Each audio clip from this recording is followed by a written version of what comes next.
Some call it the Songs of Solomon.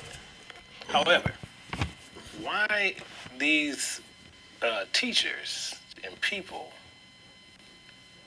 that call themselves Bible teachers and different things, why they never teach on Solomon? Why do they never teach on this? See, the Bible says that Solomon was the wisest man to ever live. And it don't say anything different. So if Solomon was one of the wisest persons to ever live, why we don't seek his knowledge out of the book? See, anyone will tell you different things, but they won't teach from this. See, in fact, the book, the Song of Solomon, is a flip side, but more parabolic than the book of Psalms that was written by his father David. See, we need to think about that. See, David wrote the book of Psalms. Everybody hold on to that and say they understand that. But Solomon did one of the same things what his father did, and we overlook it. Because the book of Psalms is David's version of Psalms, which just spelled differently. See, Solomon's message is within the book, and it's deeply embedded into dark speeches. It's in riddles, it's in parables, one which can make it hard to be understood if you don't understand the precepts of the Bible and what word meanings are. Excuse me. So this is one reason why many don't teach on this. They believe that Solomon talks about R-rated stuff. That the book is R-rated. However, excuse me. However, the book is beautiful using parables and poetic messages to describe many dimensions of human love towards the Most High God of Israel. See, when one says this is a little book that is explicitly in this so-called so explicit and religious, see, when the entire book is entirely devoted to the Most High God and man. And here's why we have in the books in the issues with the Song of Solomon, because they don't see that. So they propose to teach of a book that they cannot truly be established clearly unless they can find some theological commentary to first assist them to help that approach to show the view of interpretation first before they can be determined this before the majority of the people. What am I saying? See, they need to use commentary to assist them to see what the approach is on what been previously said about this book, to help them determine what the majority believe, to follow suit. See, there are two major difficulties in trying to interpret. It's too major to try to interpret a book. See, first, there's no theological interpretation. That's nonsense. So many people who will sit there and say that it's based on interpretation is a problem. See, they believe that this book is songs that appear to be secular and is present in its present form, and they call it sexual. See, including the Most High name does not appear anywhere. So, however, this is what they say, but it's not true. See, the second problem is this. Some will take it at face value, and the song contained within the secular poetry of a human, and they stand between love and sex.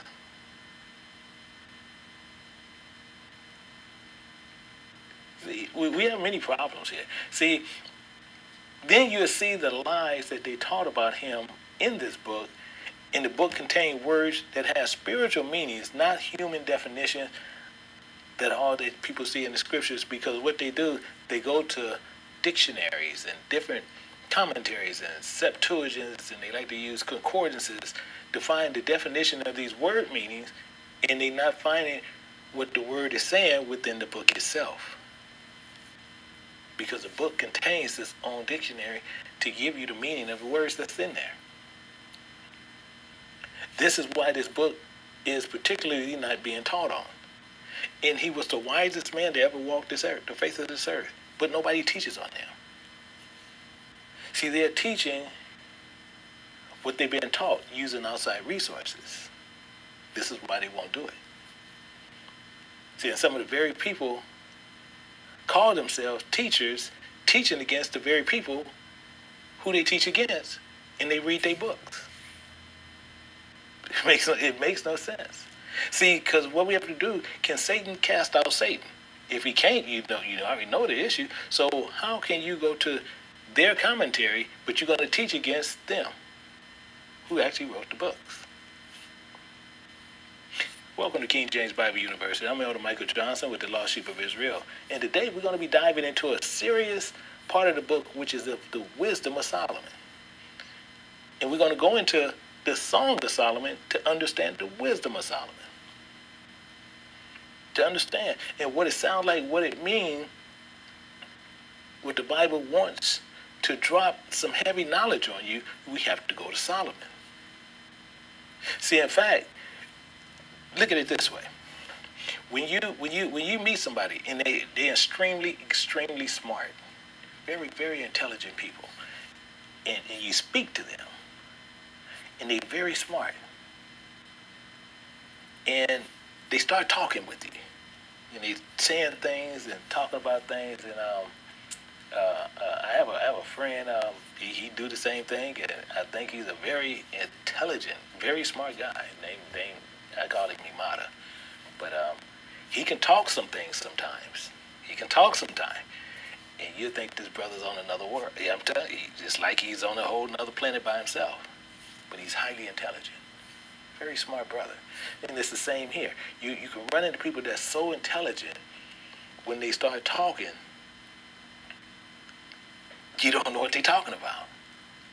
Why? Because they're set in a position to where you have to understand closely with the words that they're using and how they choose to use them. So you think they're speaking in code, and this is the same problem which is in the Songs of Solomon. Even though his father wrote a book the same way. See, he wrote the book of Psalms. And then you have the Song of Psalms. So we're going to dig and understand the wisdom and the spirit that was given to Solomon and what was being said to us as a whole, as all Israel. So let's look at this. Song of Solomon. Behold, thou art fair, my love. Behold, he's saying this twice. Thou art fair. Thou hast dove eyes within thy locks. Thy hair is as a flock of goats that appear from Mount Gilead. Now, this, we have to understand something. We're going to start breaking this down. We're going to break this down because this is completely parabolic. And what I'm saying is this. One, we know we're not Moses. So if we're not Moses, he didn't speak to us mouth to mouth. This is what he gives us. And if he gives us this, we have to figure this out. We have to figure this out based on the spirit that's given, and then we have to precept this out to understand what was being said. So it says, behold, thou art fair, my love, behold, thou art fair. So he's saying this twice. So he states this twice, but meaning what? We're pleasing to look at. We appear to him like flawless. We're clean. We're pure. That's how we look to him. This is being spoken of who? This is being spoken of Israel. How do we know this? Because he even says this in Songs of Solomon 1:5. He says, I am black but comely, O ye daughters of Jerusalem, as the tents of Kedar, as the curtains of Solomon. And as is the comparison. Are you with me? Because we're gonna tear this down today. And this is showing you you're beautiful, you're comely to look at. You are fair, you're comely. Ye daughters of Jerusalem. And daughters of Jerusalem also mean all the children. That's men and women all together.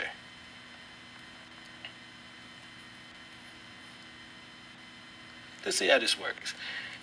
It says, Lamentations. What thing shalt thou take to witness for thee?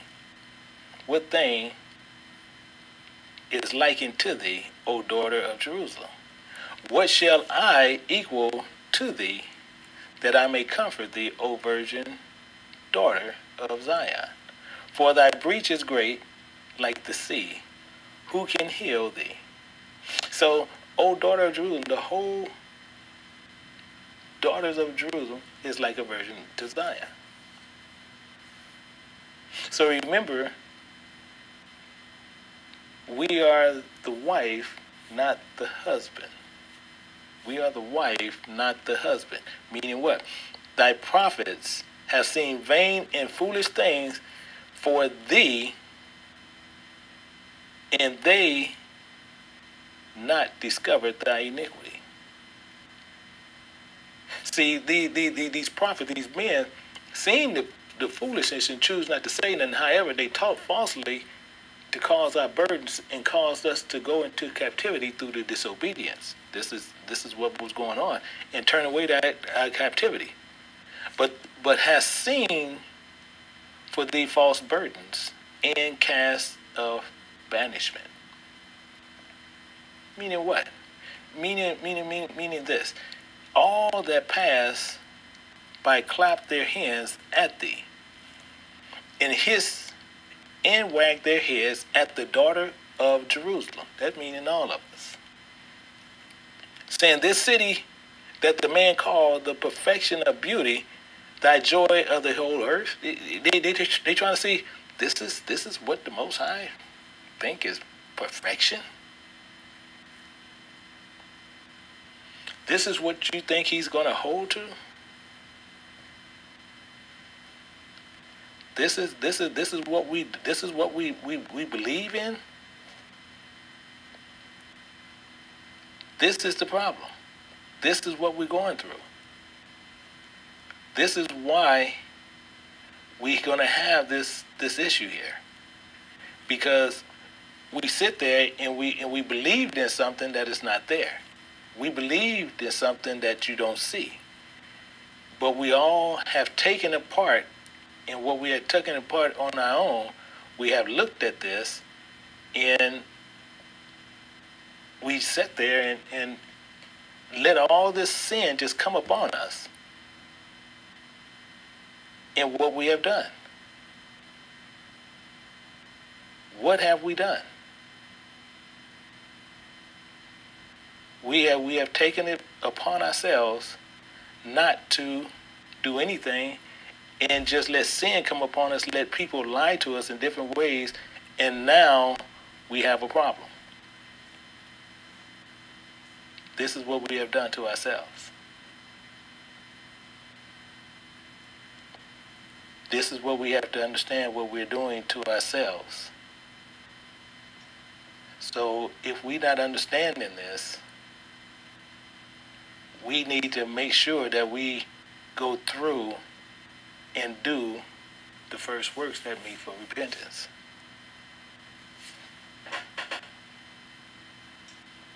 And this is what we're not doing. They walk by and they look at us and they wag their heads, because we're not doing the works that is meant for repentance.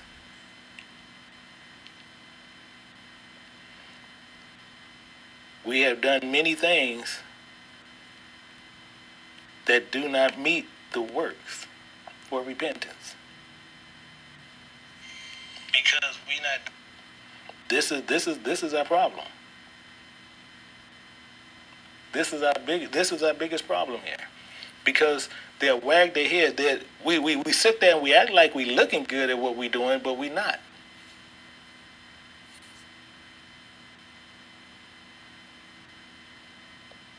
Are you following me? See, this is our problem. Because we're not changing what we're doing. See, we have to understand what we are willing to do. And most of us is not willing to make changes in what we're willing to do.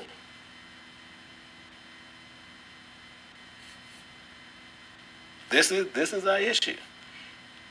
See, Yahushua made this statement about the daughters of Jerusalem. He said this. He said, and they followed him in great company, and of women, which also bewailed and lamented. Meaning what? See, it was a great company that followed Yahushua. It was a great company of them that followed him and was lamenting.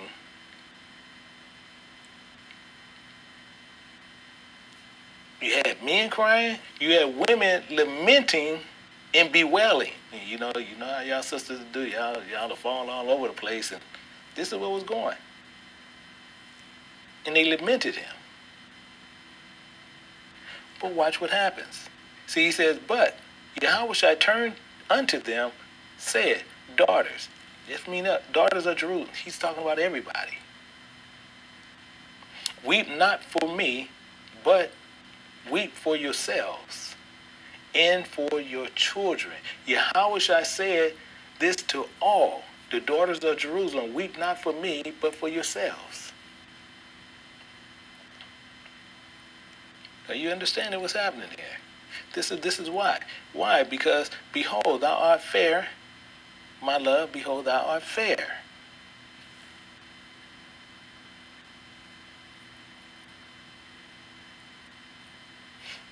We have a problem within the scripture, and we need to find out what it is, because here we are beautiful to be looked upon. He even saying this twice. However, the narrative changes from the appearance to something else. See, because it says, thou hast dove eyes within thy locks. You see this? Thou have dove eyes within thy locks.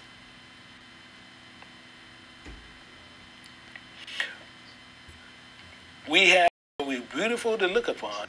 Now we have dove eyes between our locks. So we need to know what this means to understand what he's saying. So again, he's not speaking literal. He's speaking parabolic. And we're going to break all this down here.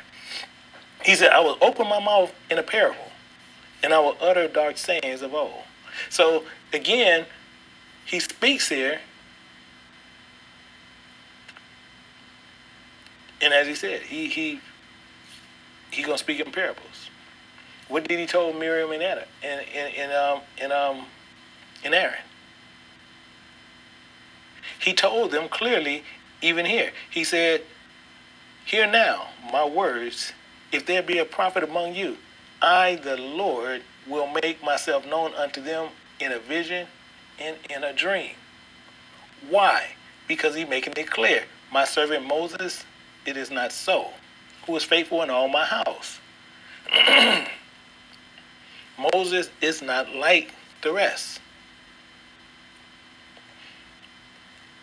With him I will speak mouth to mouth, even apparently, and not in dark speeches. In the similitude of Yahweh shall he behold. We are not to be comparing ourselves to him. If there be a prophet among you, anything else besides Moses, if it's anything, any teacher, preacher, whatever it is besides Moses, call themselves teaching of the Most High God of Israel book. In the Most High, give them a vision and a dream. And they can't give you the precepts to give you the understanding on what it's saying. Clearly, you can see that person is a liar, man or woman. I don't care who's teaching you this. We're not Moses. So we even know what he had to do with Peter. When he showed Peter that vision, Peter had to think on it to break it down.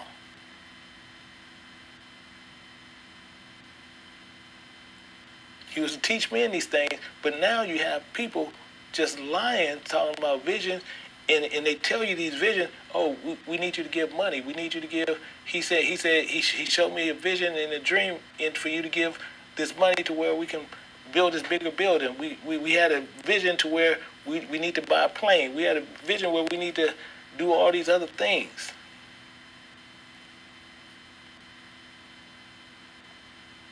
So, again, you still, when you're dealing with money, you got to remember, he's pure. So if he's pure,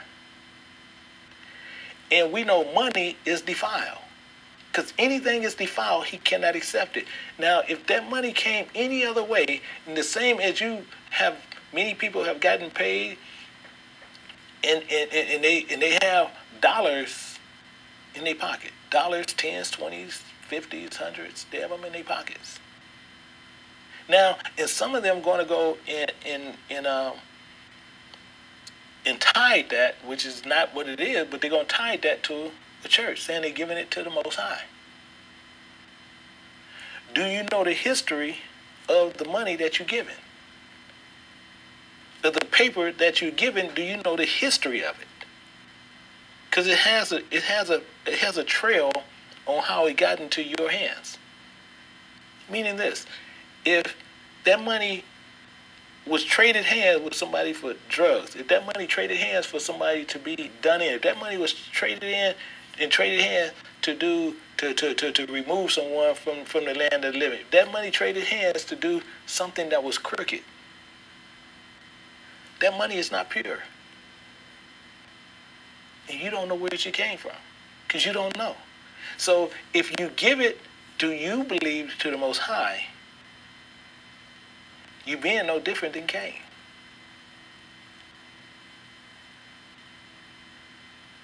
This is what the problem is. This is what's happening. And he said, this is why people sitting there, they tell you they know the dark riddles and all these things, but they don't. You have to do these through precepts. And you have to get these and know what the dark speeches and the parables mean. So you have to know what the spiritual meaning of these words mean. He said, because when he spoke to Moses, he spoke to him mouth to mouth. That's only Moses. He didn't speak to us this way. He said he's going to open his mouth in a parable. I will utter dark sayings of old. Verse 3, it says, which ye have heard and known of our fathers have told us. See, we're so hard-headed and so caught up into other things. We have heard them before, but now they're in parables. See, we heard them before. We have heard and have known. Think about it. We have heard and have known.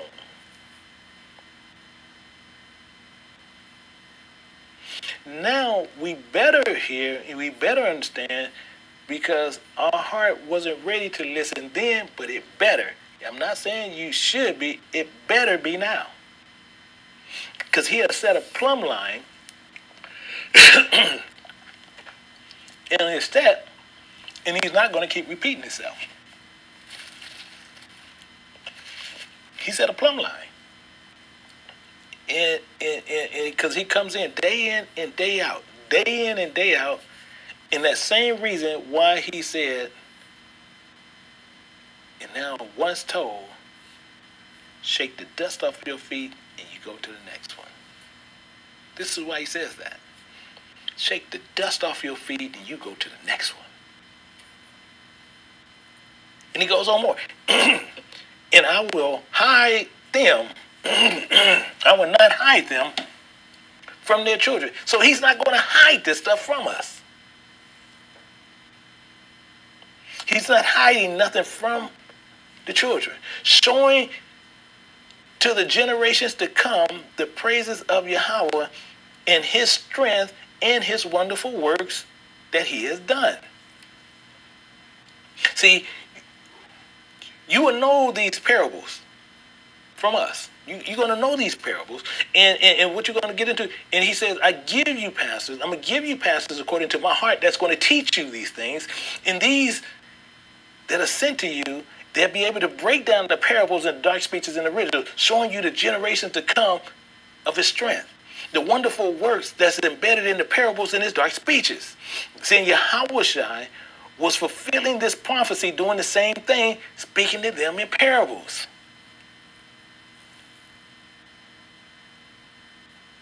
Are you with me? See, this is what he did. These things spake Yahushua unto the multitude in parables, and without a parable he spake not unto them. So if he spoke openly, he's not going to speak in anything else.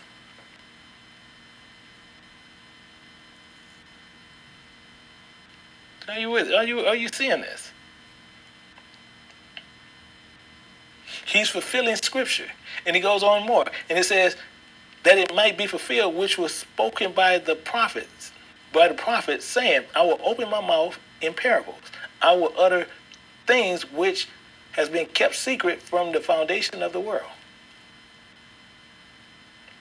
So, spoken by the prophet, because spoken about the mysteries of the kingdom of heaven, that what one must do to achieve the reward, and it's not for everyone,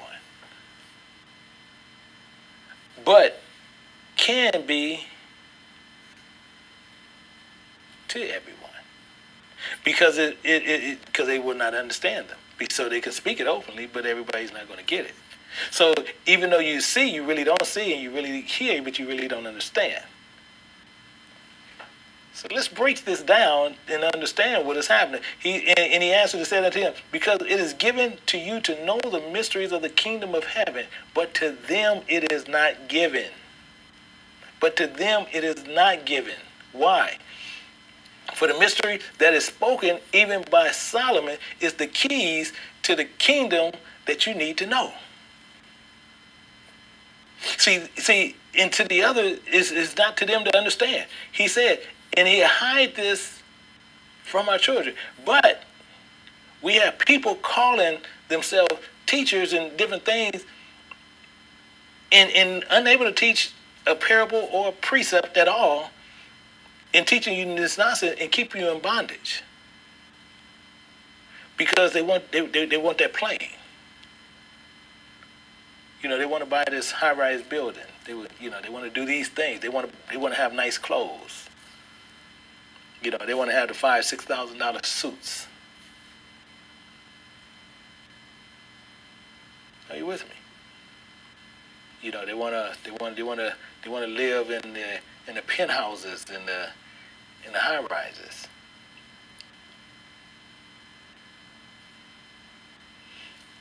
And then they telling you to do the same, but you're not looking at what is happening to you. Because he's going to speak to these people in parable for you to know the mystery of the kingdom. But to them it is not given. But he goes on more. It says, for whosoever hath. So if you have the knowledge, meaning what? If you have the knowledge of what he has given you, to him shall be given, and he shall have more abundance. So if you're according to his heart, you're doing what he said to do, he's going to give you more in abundance. What? The knowledge, the keys to get into the kingdom, to give to his people. So it's like, as he sends you into the field, what you do, you come back and you fill up your basket, and he puts more seeds in there, and you put the more seeds in your basket, and you go out and you feed more. You're going to get more in abundance. And then the knowledge, you're going to be able to break down these parables in different ways to give understanding a lot better.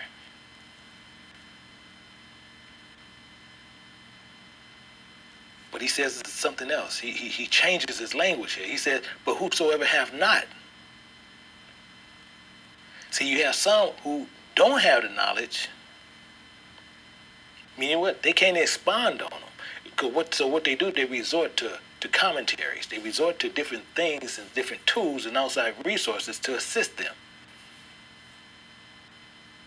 This is what happens. And what they're doing, they're resorting to these, and he's telling you, but whosoever have not. So these are the ones who have to rely on other tools. From him it shall be taken away. So even if he had the knowledge, it says even that he had. So even if he had the knowledge and the knowledge that he had, he takes that away too. So now he's just talking nonsense. So now he's telling you about another God. This is from the mouth of Yahweh Shai. So even whosoever have not, from him shall be taken away even that he hath. So even if he have some of that knowledge, it is removed.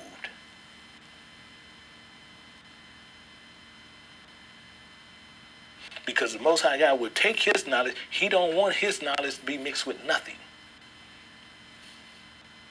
And here's why. Verse 13. It goes right to it. Therefore, for this reason, that's all he's saying. For this reason alone, I speak to them in parables. So therefore, I speak to them in parables.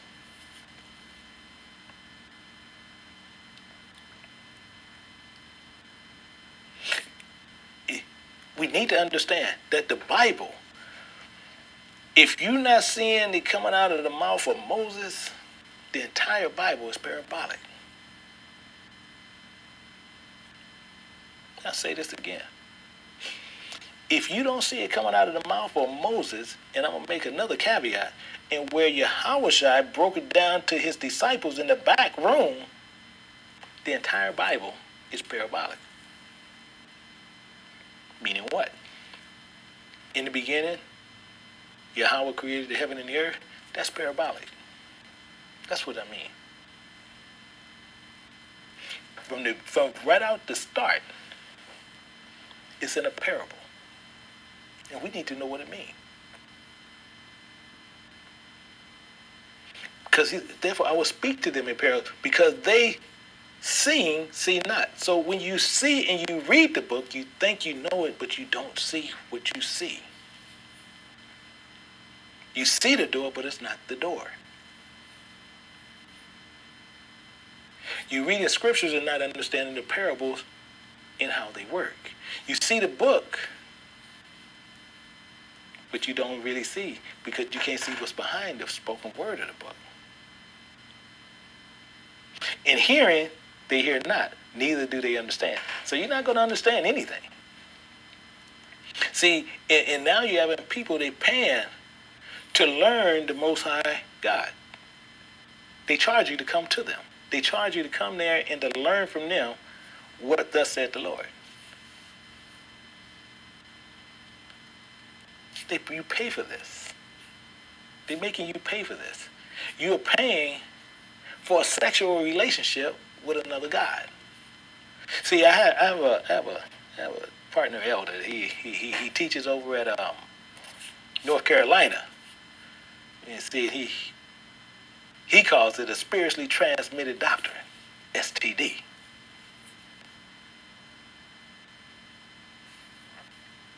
This is what they're injecting in you. This is what they're injecting in you. Another doctrine. They're not using no type of protection.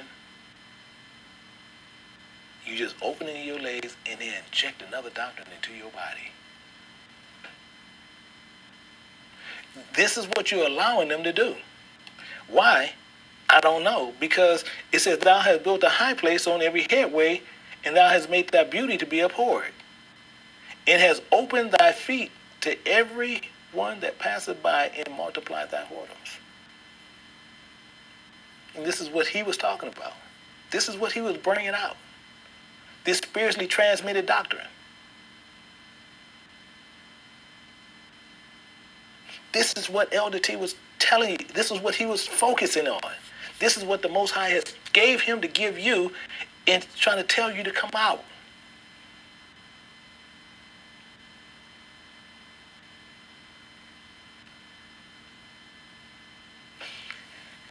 This is the problem. We need to understand we have the problem. We have made this beauty, and he said, thou fair, thou fair. He said it twice. He made it, and we was holding on to what was the law, and we made it to be hated. Those dove eyes within the locks was another parable. Meaning what? The dove eyes is an image of something that's seeking goodness and truth. Thou hast dove eyes. Thou hast dove eyes, meaning what? Let's look at this. It says, as he sent forth a dove from him to see if the waters were abated from off the face of the ground. So as a dove went forth seeking the goodness,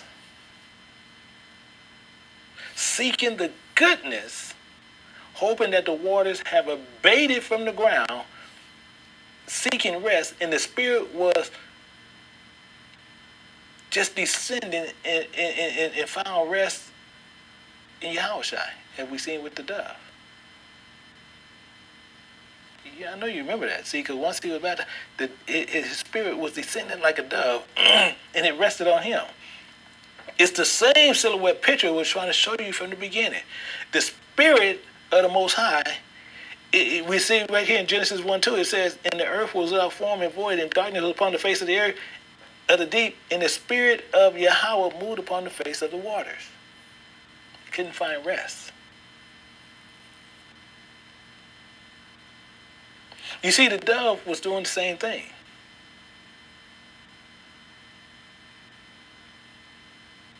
You see we had a problem here. Let's look at this.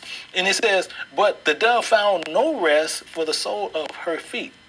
This is spiritually, he's looking at this. And she returned unto him unto the ark, for the waters were on the face of the whole earth, and he put forth his hand and took her and pulled her into him into the ark. Meaning what? However, the dove found no rest, and so it found no truth, and nothing was good. So the dove returned to the heart of the ark. And the spirit went forth, finding no rest, and returned back from which it came. And the dove or the spirit was upon the face of the land, and that's the best example that you're going to ever find in here.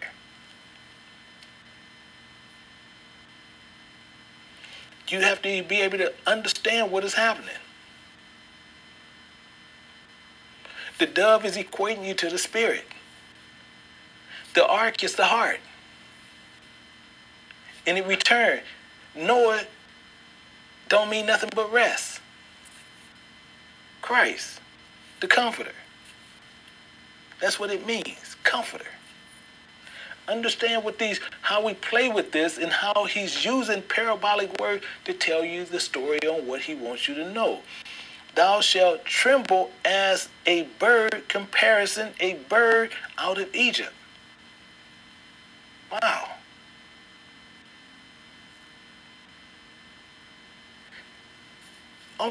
See, the comparison as the dove out of Egypt, out of the land, as a dove out of the land of Assyria. We need to understand why. We're going to go back. Why is it saying this? So let's look at this verse in verse 4:1 again. Behold, thou art fair, my love. Behold, thou art fair. Thou have dove eyes within thy locks. Actually, I spelled that wrong.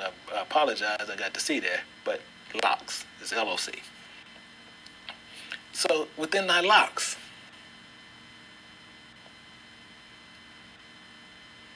You see this. So this is spiritually saying to us of his spirit. And we have to see this all together to break it down. Because we need to fear the Most High. And we need to see this in action to get a better understanding. Exodus 14:31, it says, and Israel saw the great work which Yahweh did upon the Egyptian, and the people feared Yahweh, and believed Yahweh in his servant Moses. See, to tell the great work that the Most High was putting in on the Egyptians. and they feared Yahweh.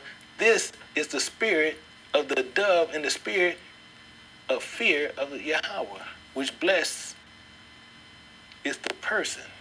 See, blessed is the person. Blessed is everyone that feareth Yahweh, that walketh in his ways. See, everyone that walketh in his way is walking in the fear of Yahweh.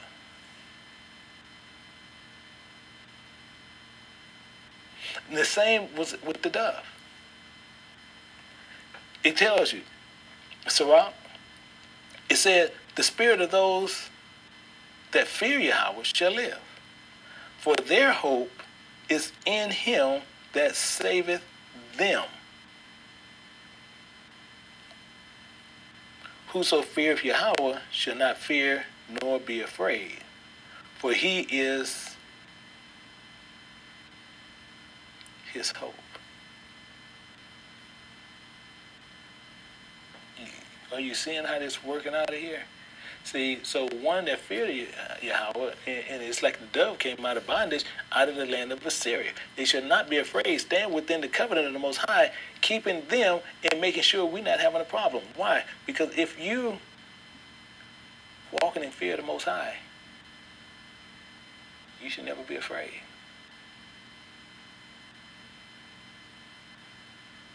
Because he's going to protect you. Meaning what? Deuteronomy 6:13, it says, and thou shalt fear Yahweh thy God and serve him, and shall swear by his name. You're going to swear by his name. So when you ask why you keep the words and the commandments of the Most High God, see, you need to be as the dove in the spirit.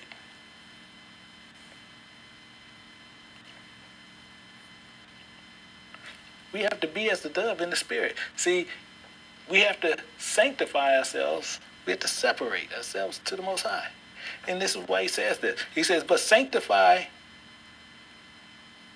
Yahweh God in your hearts. Separate him in your hearts. And be ready to always give answer to every man that asketh you reason of hope that is in you with meekness and in fear. In fear. Be ready to give answer of your reason why. In meekness and fear.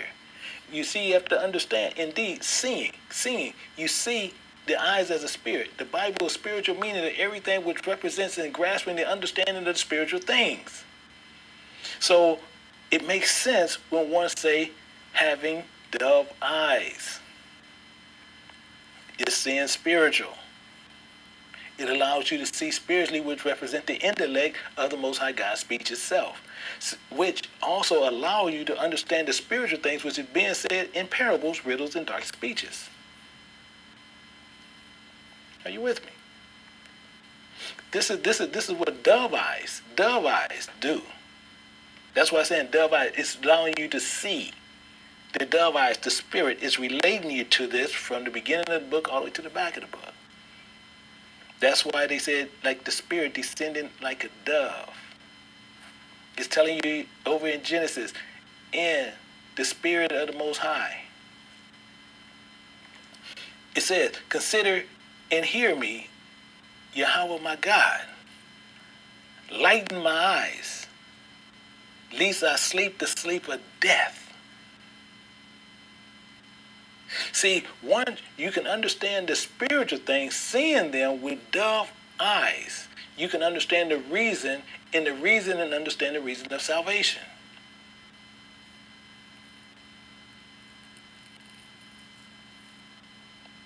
Are you seeing this? See, this is what happens when we go through this. See, and it says, now, Lord, now lettest thou thy servant depart in peace, according to thy word. This is when the man took hell and held Yahushua as a baby as they came out of the temple. And what happened? He said, the servant can depart in peace, according to thy word. Why? For my eyes have seen thy salvation. He was able to his hands on it, he was able to see it. He is now able to see his salvation.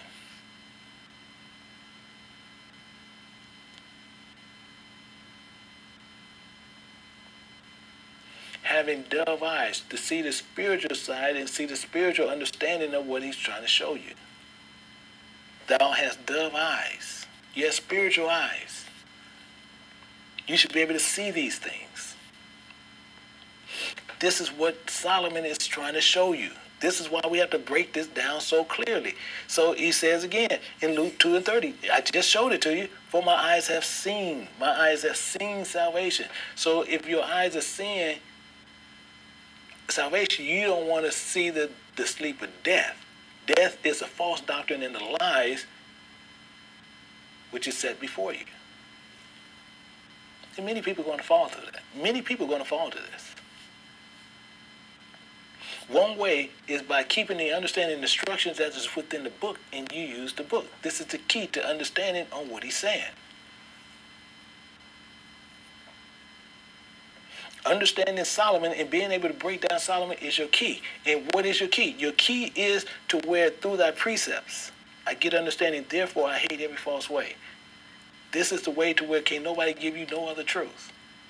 You're only getting all truth from the Bible. Use precepts to get your understanding, including to have them that's being given to them to do what?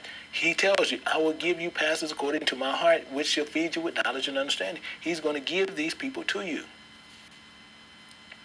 If anyone tell you they are your shepherd, or they want you to come and be your shepherd,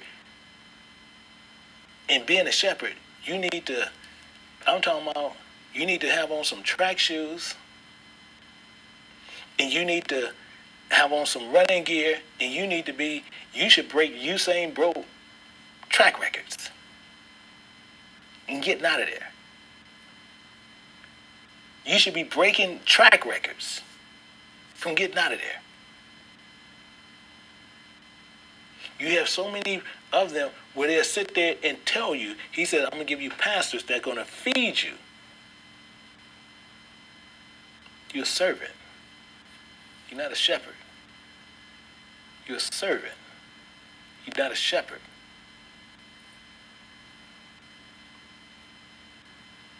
Because it's only one. That's it. I am the good shepherd. The good shepherd giveth his life for the sheep. And you have many people that talking about that's their shepherd. Will they do this? See, these are things you have to think about as what happens. What Solomon was trying to show you, and why we're going to stay in this and get the understanding. Because this is the problem. He says, I am the good shepherd. The good shepherd giveth his life for the sheep.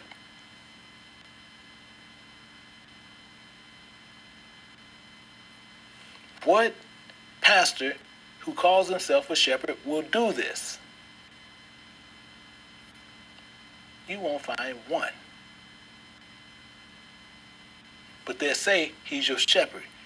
He will not give his life for you. You will die.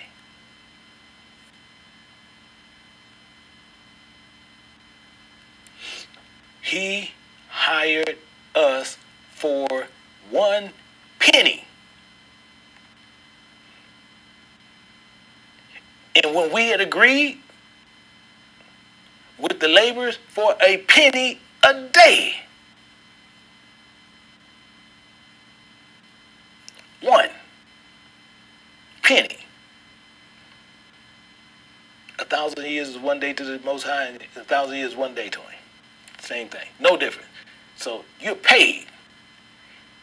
He sent them into his, not yours, his vineyard.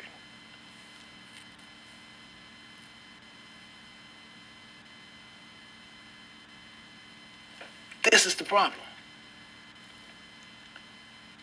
This is why the nonsense is running all over the place. He said he's the good shepherd, and he giveth his life. You won't find one dude who calling himself a shepherd do this for you. What did he say? Then said he, Lo, I come to do thy will, Yahweh. He taketh away the first, that he may establish the second. Yahweh showed on how to do something correctly, and we are to follow in his footsteps. We are to follow in his footsteps, and he's going from house to house, person to person, Israelite to Israelite, letting them know that Yahweh is at hand. The kingdom of Yahweh is at hand. This is going to get the training that he did. He trained us and sent his disciples into the field, not as shepherds, into the field as servants. And said, I'll tell you what, if he's going to sit there and you calling yourself a shepherd, why did he say that? He called the 12 and began to send them forth and gave them power over unclean spirits. So not as shepherds, as servants. As shepherds to provide, and as a shepherd provide things, look at what you won't have. And he commanded them that they should take nothing for their journey. So as you in the field, I need to make sure you ain't going to try to be skimming off the top. I want to make sure you ain't skimming off the top. So when I send you into my field, I'm going to send you in this way. Save only a staff only.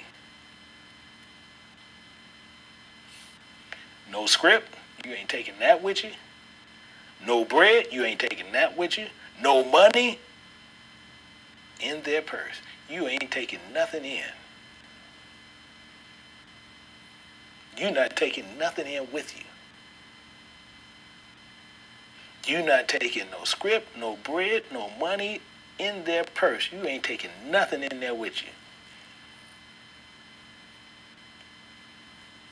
But he saw it with sandals, and guess what? Even not put on two coats. So you can't even have two coats. You can't have nothing more than what you're going to need to go in there to feed my people.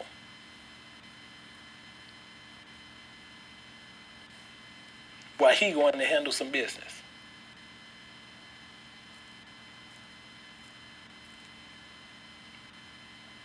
See, with the Most High God, so what he said, he's going to go handle some business, and he said, which he will lose his life to gain eternal life. So the first begotten from the resurrection.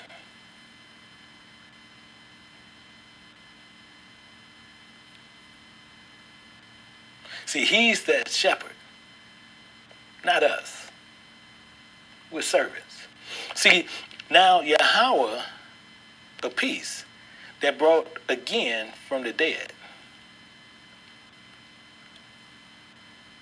What? Who did he bring from the dead? Our Lord Yahweh Shai. Who did he bring from the dead? Our Lord Yahweh Shai, that great shepherd. For Yahweh peace that again brought from the dead, who? Yahweh Shai. That great shepherd, through the blood of everlasting covenant. With his blood was his signature. That great shepherd, that one everlasting covenant, that one tribe that did this, and this, he came right through the tribe of Judah, and he set this up, and this is what went on. This is why we need to understand. Behold, thou art fair, my love. Behold, thou art fair. Thou have dove eyes within thy locks. We starting to understand it now. Huh? We're starting to get it a little bit better now. See, when Solomon, when he talks, you have to be quiet. What he's saying, because he's very serious about what he talks about. See, but he said, thou hast a dove eye, and only them that have them.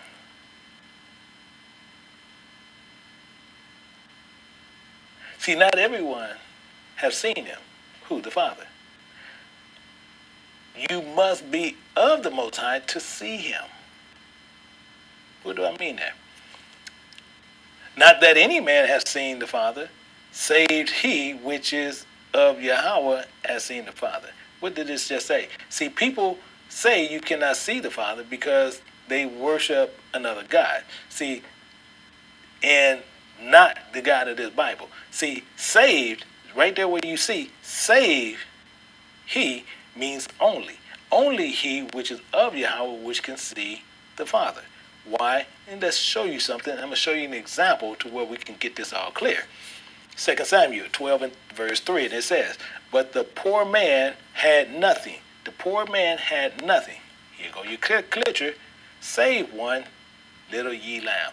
Me, only one little ye lamb. Are you with me? See, this is what people run through the Bibles and they say they know them, but they really don't know them. So when you see that, it's not that any man have seen the Father, save he only he which is of God has seen the Father. Now you start to follow how this is going. Why it's so important to use precepts. Why it's so important to understand the Bible. See, that save means only, but that's the term. So let's go back and we got to understand this here. This is the verse we trying to get an understanding of. And it says, behold, thou art fair, my love, behold, thou art fair. Thou hast dove eyes within thy locks.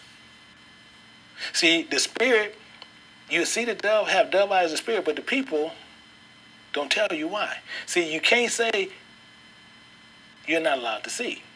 You would say, what about other people? What about them? Portray themselves as what they do. See, because everybody else want to talk about Gentiles and everybody else. This is not what the Bible is talking about. The Bible not talking about that. See, you have them to where they portray themselves in evil movies. They show you evil stuff, all about the dead, do everything, portraying this in their music and everything what they do. But then you sit there and say, no, they one of us. No, they might be one of you. They're not with me. See, some come as harmless. However, you have another part. See, within thy locks, meaning what? Meaning what? Within thy locks. See, within thy locks is your hair, a man's beard, your head, connected to the image, which is the strength in the Bible. For example, Samson. For example, Samson himself had the power of the Bible, and when he cut himself from the power of the Bible, Samson lost his strength as Delilah cut the hair. That was just the only example we're trying to show you. This is why shaving yourself, shaving your head, and becoming bald today, according to the Bible, is considered a great insult to the Most High God of Israel.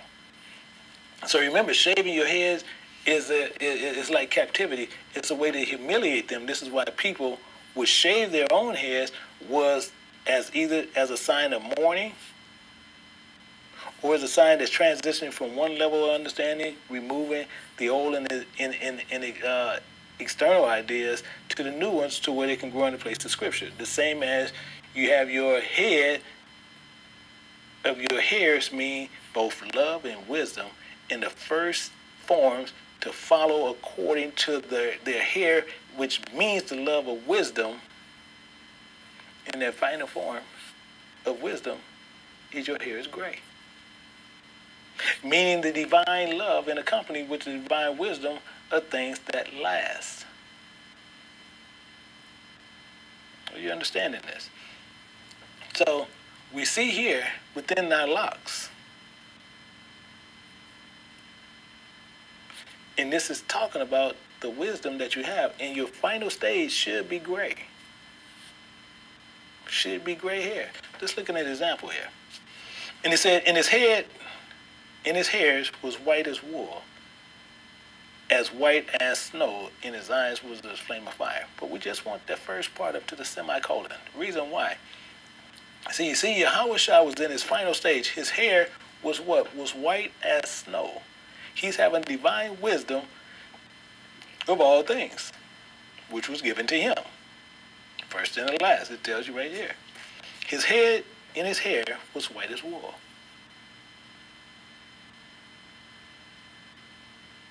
Are you seeing this? See, this is what's going on and why this happened. But let's get a little bit better. And he says, "In his feet like a fine brass, as if they burn in a furnace, and a voice the sound of many waters." Are you with this? But we're going to get some more information here. And it says, "And he had in his right hand 7 stars, which out of his mouth was a sharp two-edged sword, and his countenance was as the sun shineth in his strength." Now, last week I showed you guys a scripture which a lot of people couldn't figure out. But I have elders back there, some of them figured it out. They got a couple of those verses. However, I showed you a verse and didn't show you where it was, and this actually was in there, and he said to hide these. And it telling you, I'm putting just a verse there. So what is showing here, and what's the relation? Because it tells you what he was. See, his countenance. If you look at verse 16, it says, "And his countenance was as the sun that shineth in his strength." Now, when you look at the verse I did last week, it tells you, "When this understanding is made known to them, their faces shall shine like the sun." Really? No, it ain't it.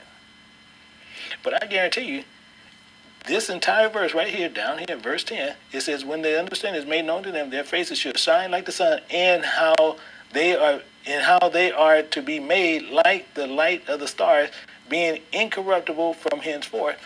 I guarantee you, if one telling you that they are a true teacher, they can tell you what this verse is, saying exactly this. Because it's in the Bible. It's in the Bible. But he told Idris them to hide it. I'm telling you, he told them to hide it. But only the ones that are wise will know where it is. So, you tell your teacher, your pastor, your elder, to tell you where this verse is. Because it's the perfect in going directly to the precept to go into verse 16 in Revelation. His countenance was as the sun that shineth. Why? Because his hair was like wool. He had all wisdom. And when this understanding is made known to them, their faces shall shine like the sun. Dang. Tying to all 3 of these verses. You ask them where these verses are. This is what you do, and then you can find out who you're dealing with. Verse 17, "And when they saw him, they fell at his feet as dead. And when he laid his right hand upon me, saying unto me, Fear not, I am the first and the last." Wow. Wow. And I am he that liveth and was dead. So again, many people say Yahushua was God on the ground and not the spirit. He was God on the ground, and he's telling you he was dead. So if he was dead, then I can kill your God. How did he live through all those thousands of years before he got to Yahushua, and then he get up here and the Romans and the Jews actually was able to kill him? These are things we need to examine. "And behold, I'm alive forevermore, amen, and have the keys of hell and of death." So what happened? He was dead. Why? So it's not to mix the seed, and it wasn't by the Spirit. See, because the Spirit rested on him. See, the keys was given. The keys was given to him. What? Of knowledge of the Most High God of Israel. So let's go back to this verse and start to understand this. It says, "Behold, thou art fair, my love, behold, thou art fair. Thou hast dove eyes," we know what that's saying, that's spiritual, "within thy locks." Why? Because it's going to explain what it is. "Thy hair is as a flock of goats." Really? Our hair is as a flock of goats. Man, Our hair is being compared to a flock of goats, meaning what? We have eyes like doves, but our hair is like goats. But we know hair means wisdom. No. Let's start tearing this down. Meaning what? See, goats signifies what is carnal in mankind. Goats' hair mean carnal things, which is showing back when goats was sacrificed for us, showing we were sinners, being in the carnal mind, we need to be purified, so we need to have the wisdom of a sheep, but we had the wisdom of goats. Goats are sent into the wilderness regarding the carnal state of mind, to put you in the state in the abyss which is not purified. So let's look at an example to where we can understand exactly what I'm talking about.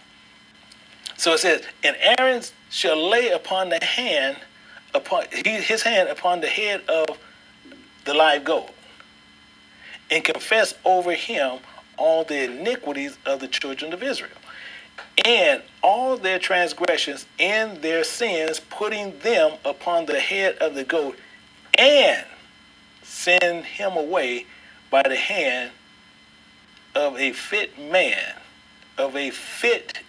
into the wilderness. On a goat. This is the schoolmaster. So you're doing it, you're gonna put the sins on a goat. we putting the sins of a man on a goat.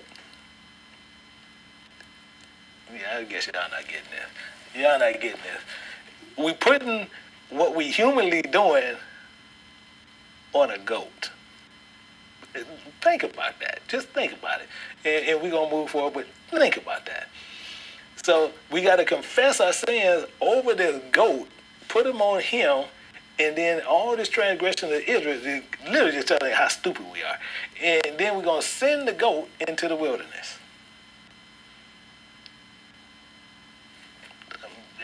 It's right there. But it gets better. And the goat shall bear upon him all their iniquities in the land not inhabited. And he shall let go the goat in the wilderness. So this is done to show that the goat was just being a schoolmaster, a school tool to show us where these sins should be, in the abyss, in the wilderness. However, we wasn't doing that. We were just doing everything silly the other way around. See, showing them the image of a goat and how we sinning against the Most High God is in the carnal mind state. See, the goat shows a man being regenerated by the Lord in truth and faith, and consequently sending those carnal thoughts and those carnal acts into the wilderness where they should be, in the abyss. They should be gone, shouldn't even be thinking about it. Showing this is where it should be, and it should be lost forever. We shouldn't be having that back in our mind of remembrance anymore.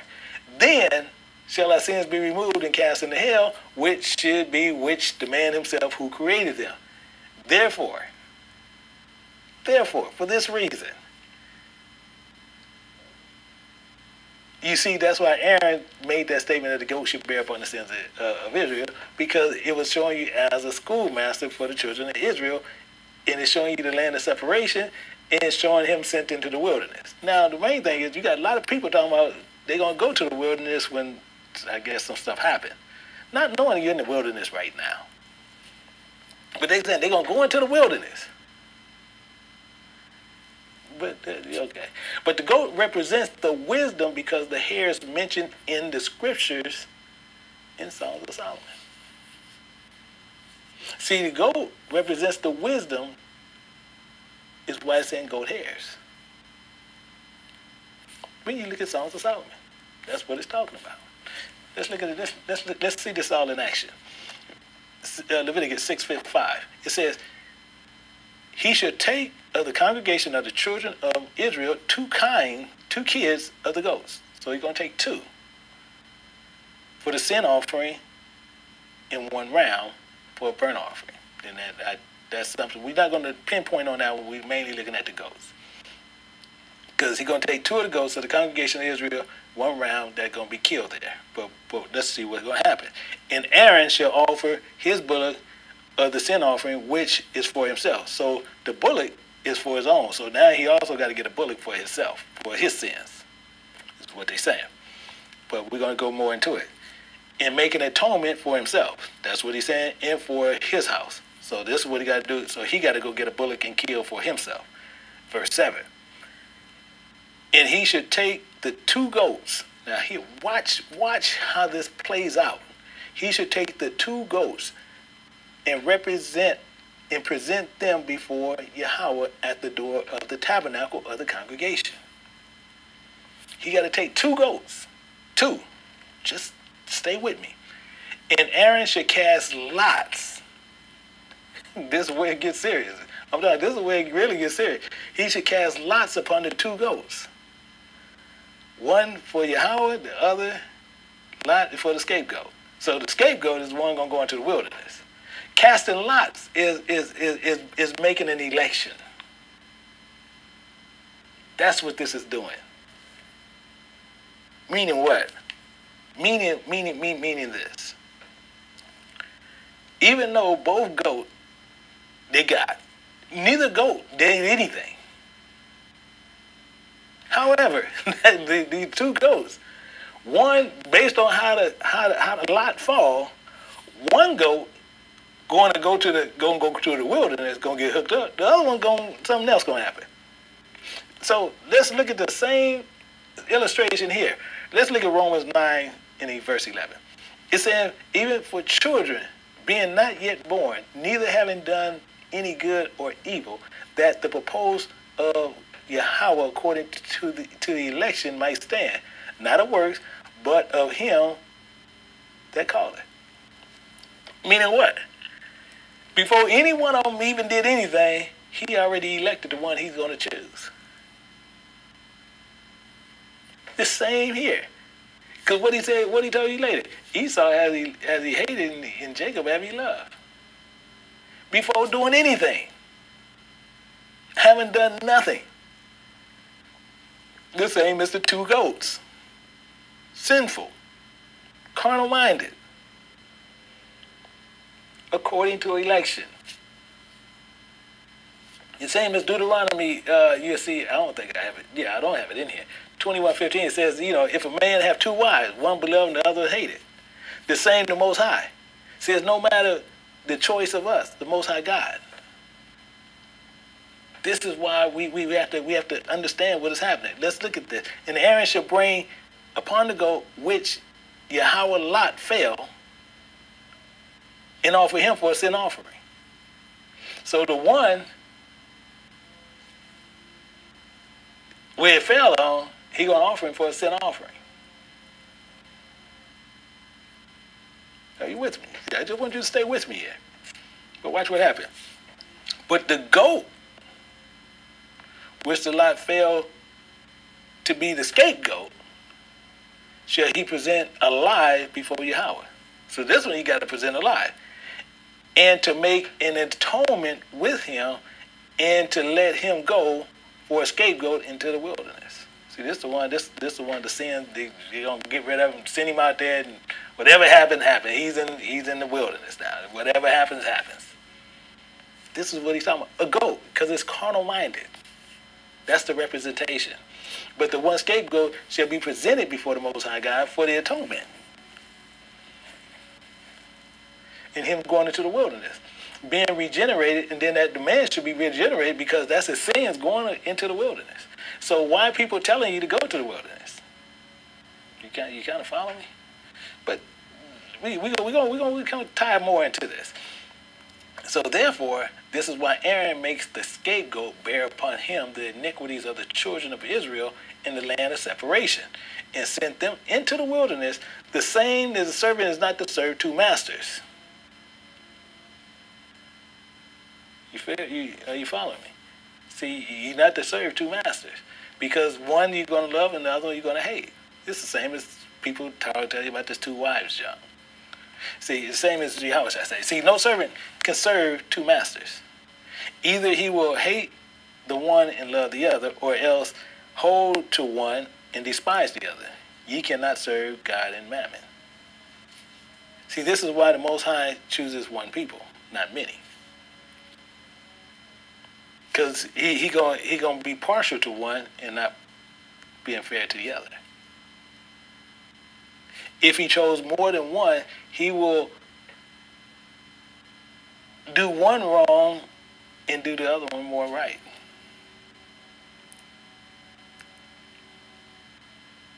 This is how people are going to see it. So this is why he only chose one people. Let's look at this again. And among all the multitude of people, out of everybody, of all the nations, all the nationalities, whatever you want to call it, but all the nations of the earth, all the people, all the different colors and all the different everything you have upon the earth, thou hast begotten thee one people. He only chose one people out of everybody. I don't know what part we missed in here. And unto this people whom thou lovest, thou givest a law that is approved of all. See, and we all approve it because anything he said we're going to do, so we have to do it. That's the covenant we made with him. So he made that covenant, so he's fulfilling his part. So while many of us is right there, right smack dab in the middle of the wilderness right now, where all of us are, this is why Yahushua makes this statement. What man of you having 100 sheep? The earth is his. The earth is his. Heaven and earth belongs to him. What man of you having 100 sheep? Everything belongs to him. If he lose one, leave not the 99 in the wilderness, go after which is lost and find it. I'm telling you, Yahushua is sitting there, he's dropping parables on you like crazy, and we're not able to put them together. Out of all the nations, he said everything on earth belonged to him. If he was hungry, he wouldn't even tell us. He's telling you, what man of you having 100 sheep? Everything is here. If we lose one, that one nation, meaning what? Same as it says in Isaiah 1:3, an ox know of his owner, as his master the crib, but Israel do not know, my people do not consider. We don't know.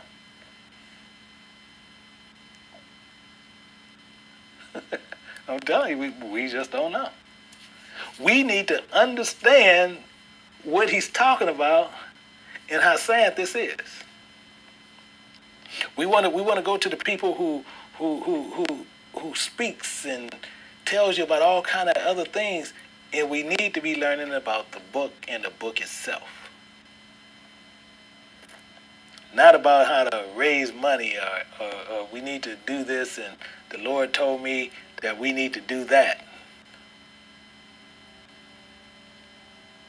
Yahushua, he went into their synagogue. See, and Yahushua went in all the cities, in villages, teaching in their synagogues, preaching the gospel of the kingdom and healing every sickness and every disease among the people. So he's going into their places seeking us. He's seeking us, healing every sickness, every disease of the lost lamb. Letting nothing stop him. He's relentless. He's relentless. And this should be us.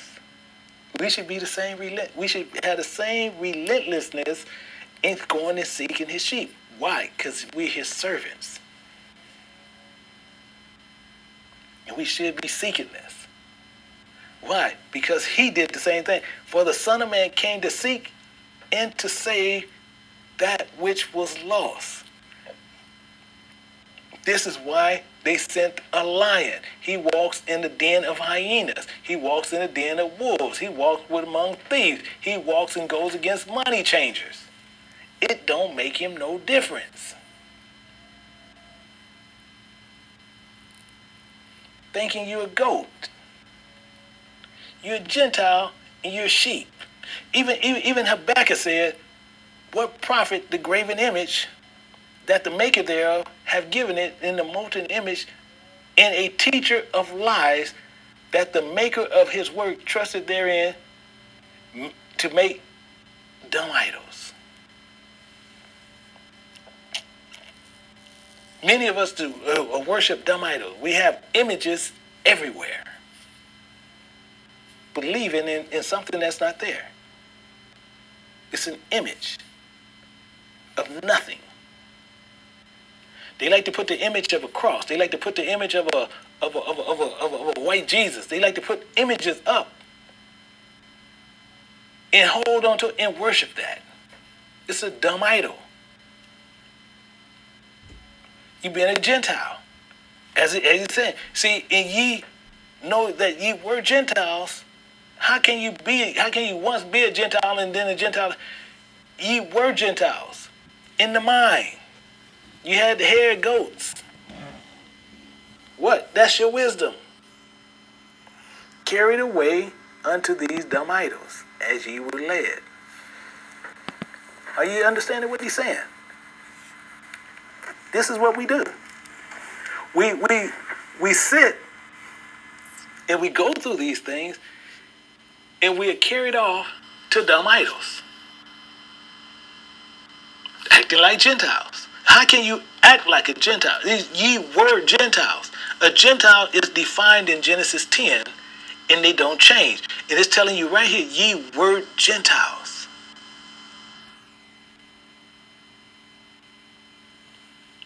Why? You had a mind of a goat. Your hair is of the mind. You coming up and you got the hair of a goat.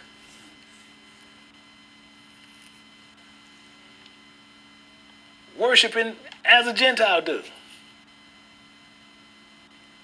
You're truly lost in the wilderness, seeking, and he came to seek and save you for you to turn to do the first work that meet for repentance, and you walking around looking like a goat.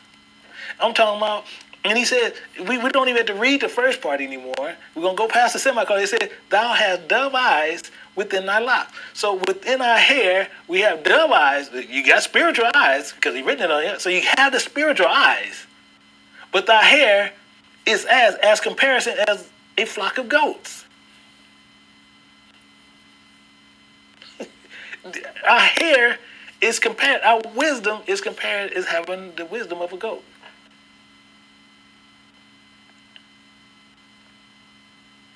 Doing something that we shouldn't be doing, acting like something that we ain't. And as he said right here again, ye know that ye were Gentiles carried away to these dumb idols. You was carried away to dumb idols as we were led. And he came to seek and to save which was lost. He tells you that. Ye worship know not what we know what we worship, for salvation is of the Jews.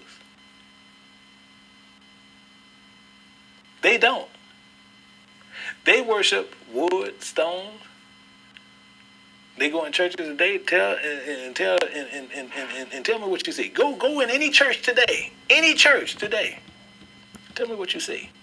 Guarantee you're going to see pictures, sculptures, stones, names you see. Doing what? And later they'll appear before you and they'll sit there and say, this is the Most High God of Israel. They have the hairs and the wisdom of a goat. What? Being a sinner. Because that's technically all I've been saying the entire time.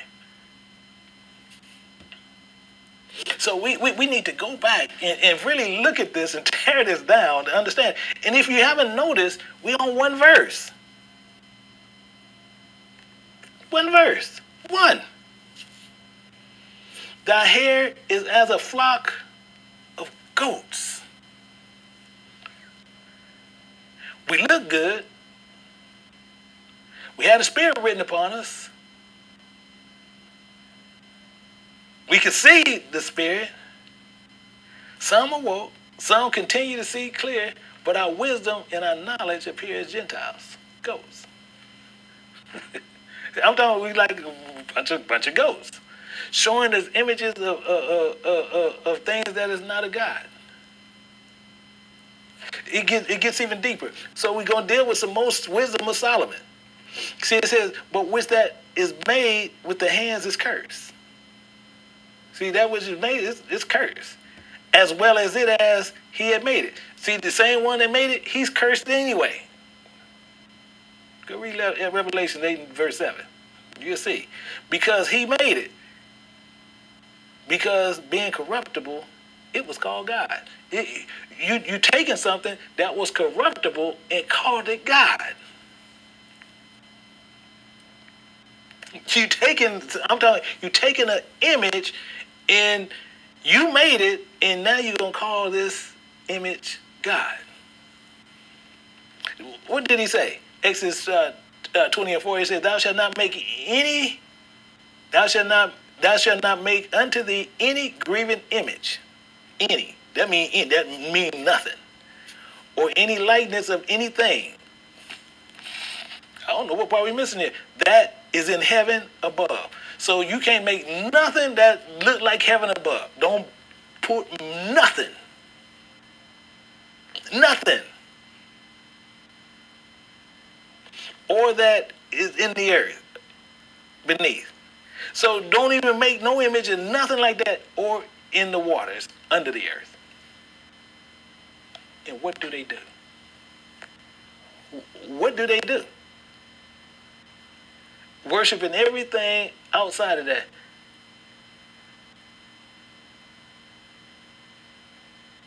Now they say, let us make man in our image. Why do you think Yahweh Shai says that?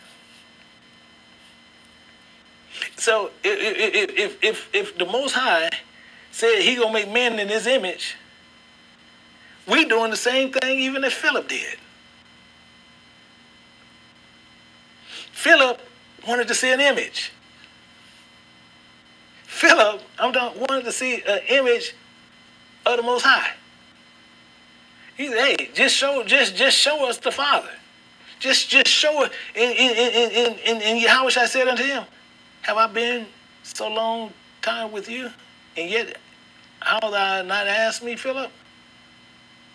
Now has thou not known me, Philip? He that has seen me have seen the Father. And how sayest thou then, show us the Father? What the problem is here?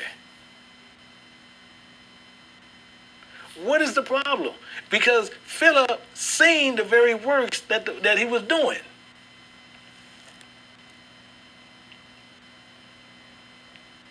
So why Philip want to see something? And he seen the very works that Yahweh Shai was doing. Because Yahweh Shai even made that clear. But if I do you believe me not? Believe the works. The works. You ain't got to believe him. But see what he's doing. Believe that. That you may know and believe that the Father is in me and I in him. That's all Yahweh said. This is what he's making known.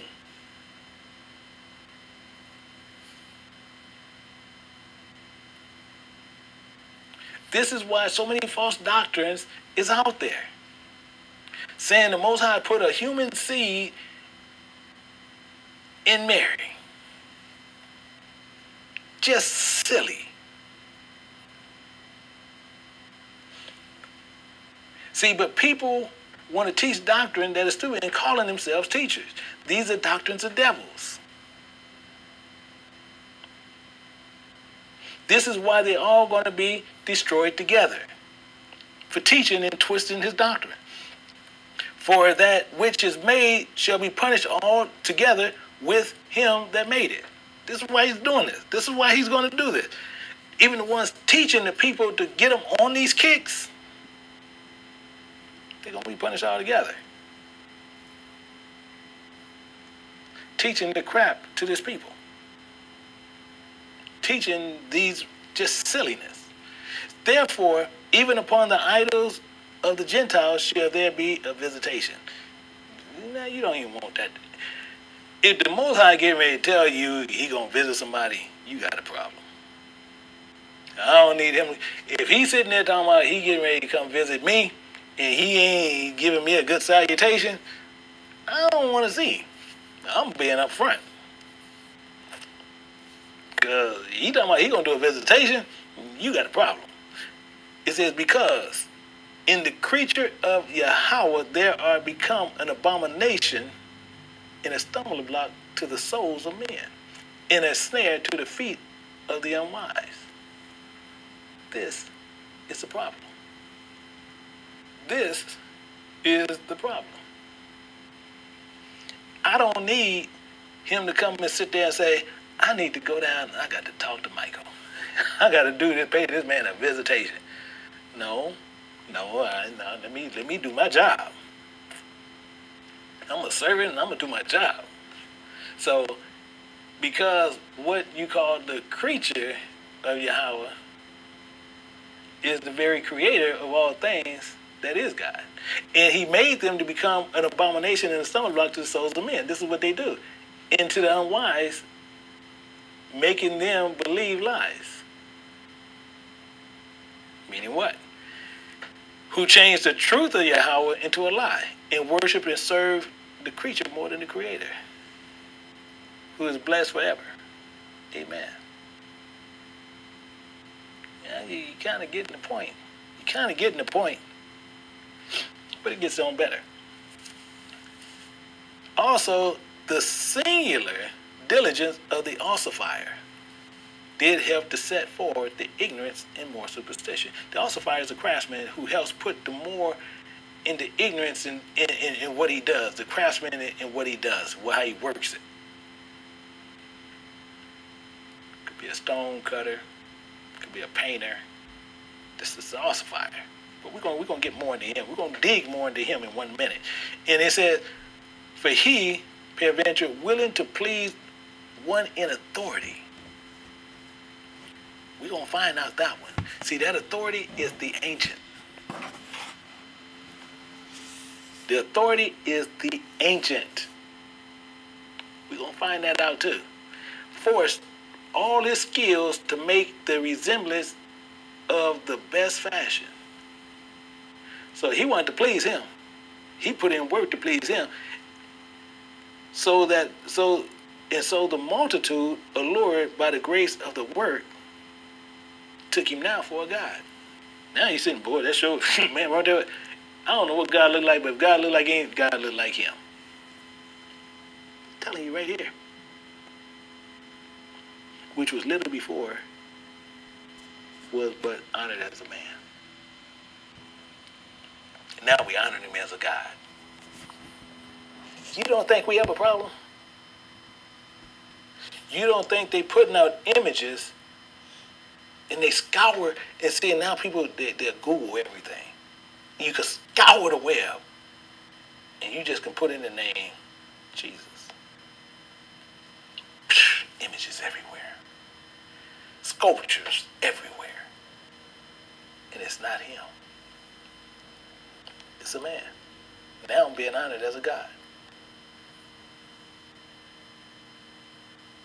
And you got to remember, Numbers 23:19, Yahweh is not a man that he should lie. He's not a man. He's not a man. But they showing you an image of one. And then they tell you he's God. He's God in the flesh. No, the Spirit rested on this man because that man was a prophet. No. Look at it. Don't that look like him? That look like God. I don't know what God look like. I ain't never seen him. He's right there. I don't know. Look like that one. Look like that one did a couple of things. This is the problem. This is the problem. So with this problem, and this was the occasion to deceive the world. For men serving either calamity or tranity did ascribe unto stones and stocks the incommunicable name. The incommunicable name. What is that? The ancient. The ancient. But that's on another tip. But we gotta stay to this course. We gotta stay on Solomon because we honing in on Solomon. We honing in on that verse. So, but people won't even like to tattoo this on their body. So, moreover, this was not enough for them. So this wasn't even enough for them that they erred in the knowledge of Yahweh, but whereas they lived in the great war of ignorance. You know, dumb is fighting dumber.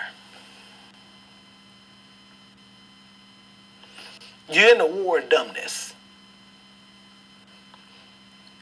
You're in a war of so much dumbness, those so great plagues, they call peace. So you so warred and dumb, when something happened to you that he put a plague on you, you take it as peace. Well, the Lord gave me this, so I might as well go and deal with it. He good. I'm good with him. You're warring in your ignorance. Why? Because your hair is of a flock of goats.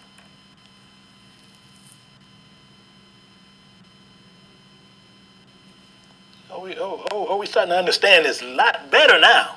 See, I know it's getting a lot clearer. It's just clearing up more and more. But watch this. You got another part in here. That appear from Mount Gilead. He keep throwing these pieces in here. Gilead, what about Gilead? They appeared from Mount Gilead from that place. We need to understand that. And Jacob stowed away unawares to Laban the Syrian, and he told him not where he fled. But let's get some more. So he fled until he rose up and passed over the river and set his face towards the Mount Gilead. Oh, really? Understanding now. And it was told to Laban on the third day that Jacob was fled. So now Laban had found out. But it gets better. And he took his brethren with him and pursued after him 7 days' journey, and overtook him at where? At Mount Gilead. Right at Mount Gilead. I need you to stay with me. Stay with me on this. And Yahweh came to Laban, the Syrian, in a dream, by night, and said to him, take heed that thou speak not to Jacob either good or bad. When you get to Jacob, I see you're going to catch up with him. When you get to him, you better not speak to him either good or bad. Then Laban overtook Jacob. Now Jacob had pitched his tent in the mount, and Laban and his brother pitched the tent in Mount of Gilead. So, what is all this caught up with Gilead? I'm going to share a little bit with you. We're going to go through it. See, and Moses gave Gilead to Machir, the son of Manasseh, and he dwelt therein. Oh, interesting. Very interesting. So we're going to look at this, Solomon 4:1 again. Thou here is a flock of goats and appeared in Mount Gilead. So what is this trying to say? Thou art fair. We're going to break this down, and we're going to get this all the way down tight. So let's break this down. I need you to stay with me. So it says, I am black but comely, O ye daughters of Jerusalem, as the tents of Kedar, as comparison as the curtains of Solomon.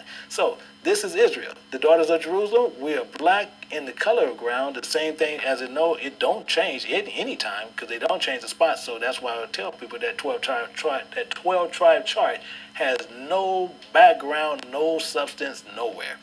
But Judah mourneth in the gates thereof language, they are black unto the ground, and the cry of Jerusalem has gone up. So we do know that one, Judah is black, clear. But you see, many Bibles have taken this out. But we running down something. So we chasing this down. We chasing down this parable, and we right now we have it by the foothold. So we need to completely run this out, because now we need to find out what's going on with this problem, because it's saying thy hairs are as flocks. So our wisdom is like the flocks of goats, and we appear from Mount Gilead. So we need to understand what happened. So we're gonna march this down. We're gonna march this down. So I need you to stay with me. Make sure you have pens and papers, because we're gonna run through this. We're gonna run through this, and we're gonna knock this down solid. So our dove eyes are within our locks, the goat hairs, Goat hairs is worthless, carnal. Our spirits started it. But the spirit speaking to another spirit. Let's look at that. And the serpent said unto the woman, ye shall not surely die. This is where the party started. Ye shall not surely die. For the Most High said not to listen to who? Don't listen to all these spirits. Told them plain as day. For God doeth know that the day you eat thereof, then your eyes shall be open, and ye shall be as gods. Really, he was nothing more but just a man. Interesting. See, knowing good and evil. So now we have this ancient talking this mess, telling you what not going to happen when we should have been listening to the Most High, but we didn't. But we want to be gods. We want to be equal. We want to be better than him. See, because it's not enough to be like him and it's just to have a life of eternity. We want to be better than him. Are you with me? Because he said, see, Satan telling him right here, you'll be as gods, knowing good and evil. But it gets in better. And when the woman saw that the tree was good for food, good for this knowledge, and she saw the plant to the eyes, and the tree to be desired and to make one wise. What that what? Wise as a goat.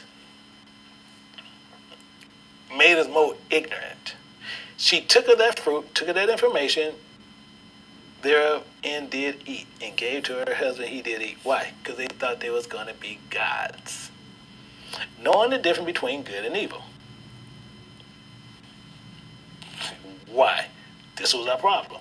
Just what I said. This is where our problem started, because we wanted to be gods, and we was nothing more than a man. So we believed this, and guess what? We took this to heart. So guess why it said, for thou hast said in thy heart, I will ascend into heaven, and I will exalt my throne above the stars of God, and I will sit upon the mount under congregations.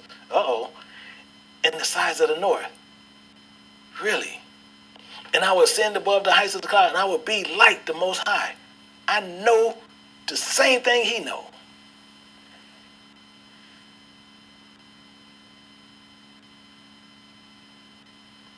I'm going to ascend my throne above the stars of God.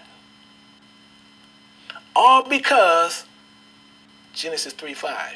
But God doeth know the day you eat thereof, your eyes will be opened, and you should be as gods. And this is what we doing. Seeking all these other books. We gonna be rolling now. Really? Who told you this? The serpent. He told you the serpent was cunning. See, one will seek other resources and books and whatever you can find to exalt your knowledge you think above the mind of the Most High. They'll say, use this book, use that book, use this book. Let me write this book. Let me get this book. Let me get this book. Use this book. Use that book. Use this book. And you're going to be as gods. And you put in serious work using everything you can, and this is nothing more than witchcraft.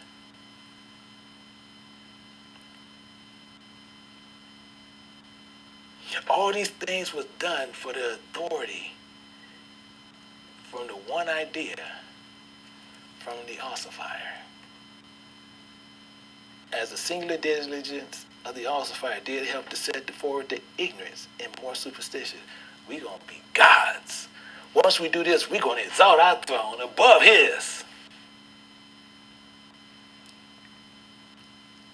And you set to more ignorance. You set to more ignorance. And he peradventure willing to please the one in authority. See, I'm going to please. Guess what? Yeah, I'm going to take of this information. I'm going to take it to heart.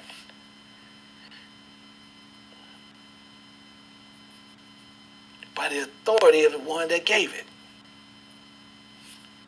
See, willing to please the one in authority, the prince of this world. See, authority. Authority. Let's understand what authority means.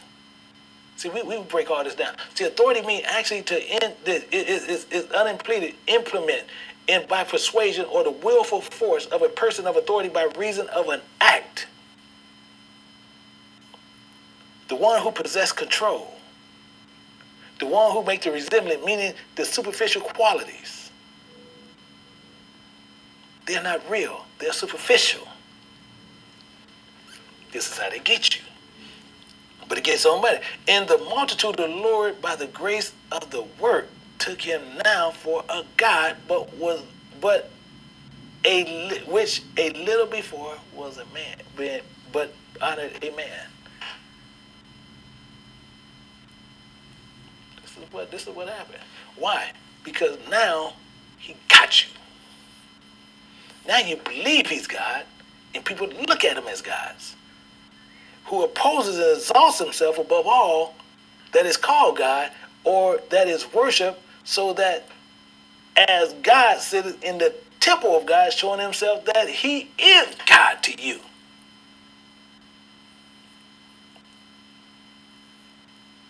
You know, it's getting serious now. Huh? It's getting more serious now. See, because now you have people celebrating these people as gods. Who? They celebrating people as gods. Who? Pastor celebrations, pastor appreciations. Yeah, see now, I didn't know it was that. Yeah, pastor appreciation. You celebrating him as God. I need a plane. God. I need a boat. God. I need this. God. He said, go into the field and feed my people with knowledge and understanding what I'm requiring for them to come into my kingdom. Well, I need a plane. And you guys worship him and give him the plane.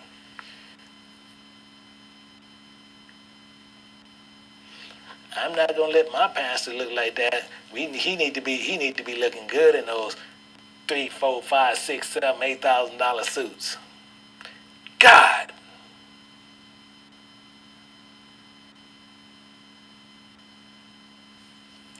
This is what we do. They give you these pastors' appreciations.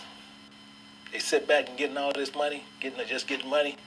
Should be running. I'm talking like Usain Bolt should be bolting out of there. But now he sitteth in the temple because everything he tells you, you believe him, and he shows himself as he's God. Why? Because you bring stuff and drop it at his feet. And he tell you, this is my tithes and offering. I don't care what it said in the book. To me, tithes and offering is money, and you bring it to me. It can be defiled. It can be corrupted, but you come and drop it at my feet.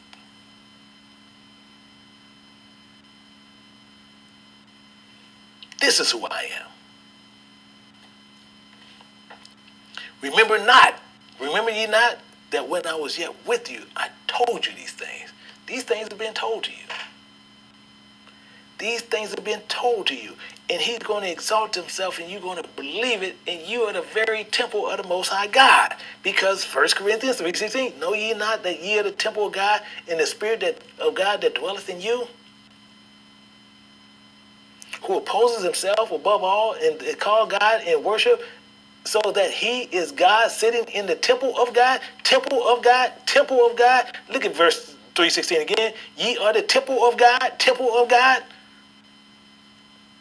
Showing himself that he is God to you. Showing himself to you that he's God. And you believe it. And you believe it. He exalts himself, and now you believe he's God.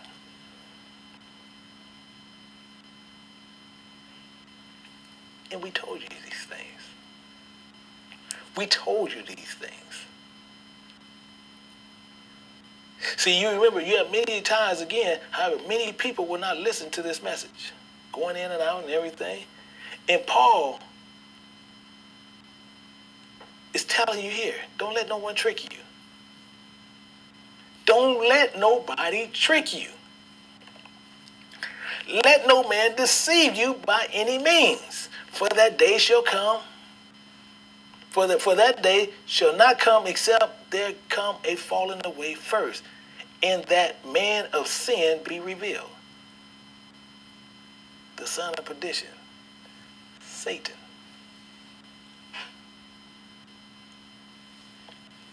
don't let this, don't fall for this. But many of us gonna let it happen. Many people gonna let this happen to them.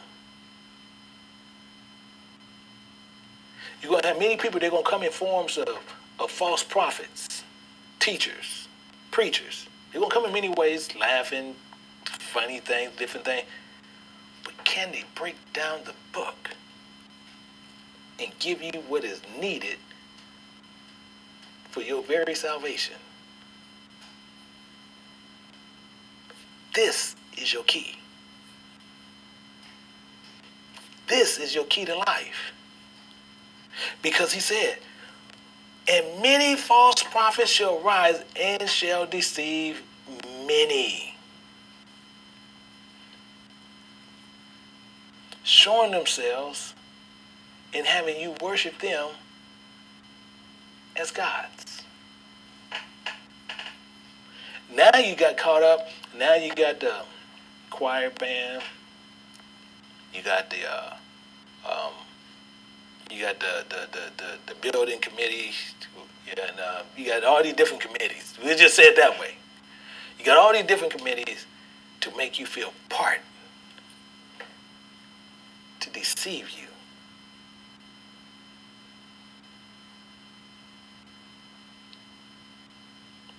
And they're going to tell you key things in the Bible, and you go, oh yeah, that sure did sound good. And now they proceed to tell you everything other than what is called God. And because iniquity shall abound, and love of many shall wax cold. How? Because your body going to become cold because your understanding is an understanding of a goat. That's your wisdom. The mass is going to love you, including these cliques. They're going to love you. Love you.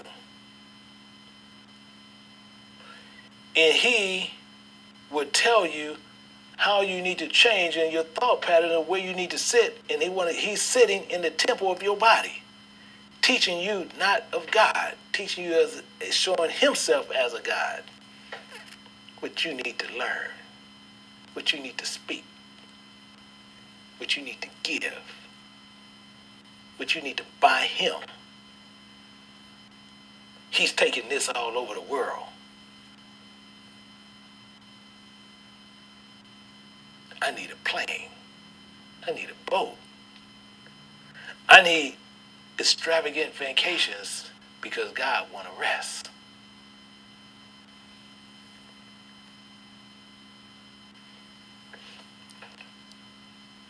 Who opposes and exalts himself above all that is called God or that is worshipped, so that he as God sitteth in the temple of God, showing himself he is God.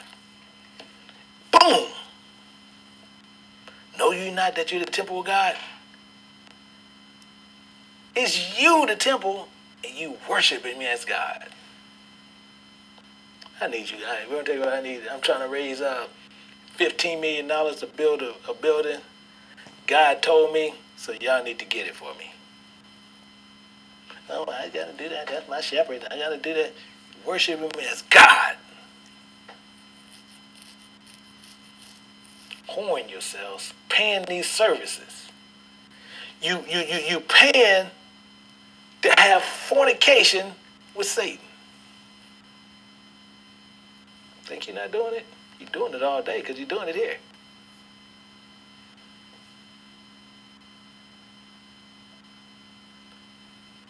Well, no, but he's really cool. He's not like that. He don't come this way. He come real humbled. He's a humble brother. And no marvel, for Satan himself to transform into an angel of light. Satan know how to do. He know how to dress the part. All he got to do is transform himself. And, hey, have a Bible in his hand, and he can put in work. Teach us all you guys, charge you whatever you want to charge you. And I said time and time again. Anyone, anyone, anyone They got donations. They got tithes. You give it money. I can tell you right now, they're a false teacher. How do I know? Why you need a donation? Didn't he say, take no purse with you? So if you don't have no purse with you, you can't take money. No, I get it. They, selling shirts, shoes. Sometimes they might be selling ribbon, selling whatever they, Okay, hey, yeah, we all gonna go here and do this. Yeah, I get that. And the Bible gets this, because you're gonna do certain things. However, donations. Why that donation up there? We trying to move to God. Didn't he say, go out there into the field and go put your work in?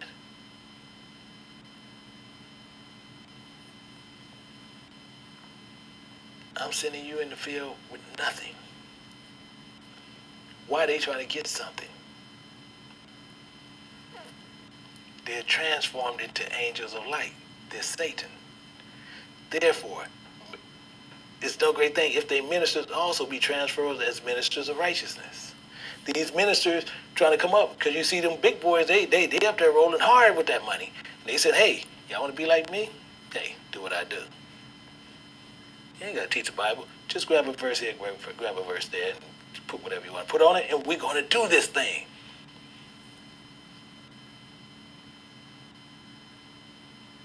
And you need to have the mind of Christ. And you don't.